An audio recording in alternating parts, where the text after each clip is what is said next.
ሃይኩ በፍልሰታ የደመናን ጎቻ ጣራ ገዳም አናት ላይ ተጋግሮ ሕፃናት ጦም ጠናባቸው።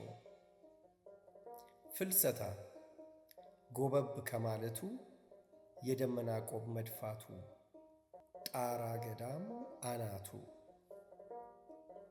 ሕፃናት በእኛ ቤተ ጉባኤ ከሰው ተራ ስለማይመደቡ የተነበበው ግጥም ሃይኩ እንጂ ሴንሪዮ አይደለም። ዕጣናት እንደ ጨረቃ እንደ ከዋክብት ምድባቸው ከተፈጥሮ እንጂ ከዘራ ሰብ አይደለም።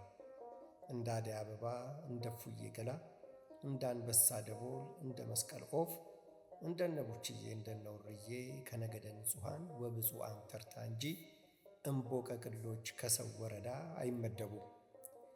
የዚህ ግጥም መኮርኮሪያ ወይም ኮርቻ ተፈጥሮ ሆኖ ጋላቢው የሰው ልጅ ቢሆንም ነገርየው ሴንሪዮ አይሆንም። ጋላቢው አዋቂ ትልቅ ሰው ቢሆን ኖሮ ግን ግጥሙ ሴንሪዮ ይሆን ነበር።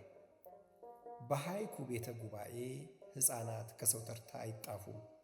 ስለዚህ እምቦቀቅሎች የተወሱበትን ግጥም ቤተ ጉባኤይቱ ሃይኩ ነው ብላ ደንግጋለች፣ ጸንታለችም። እንደ ሾላ ፍሬ፣ እንደ ዶቅማ ፍሬ፣ እንደ ቆቅ፣ እንደ ብርቱካን፣ እንደ ቴምር፣ እንደ መንደሪን ዕጣናት ነገደ ብፁዓን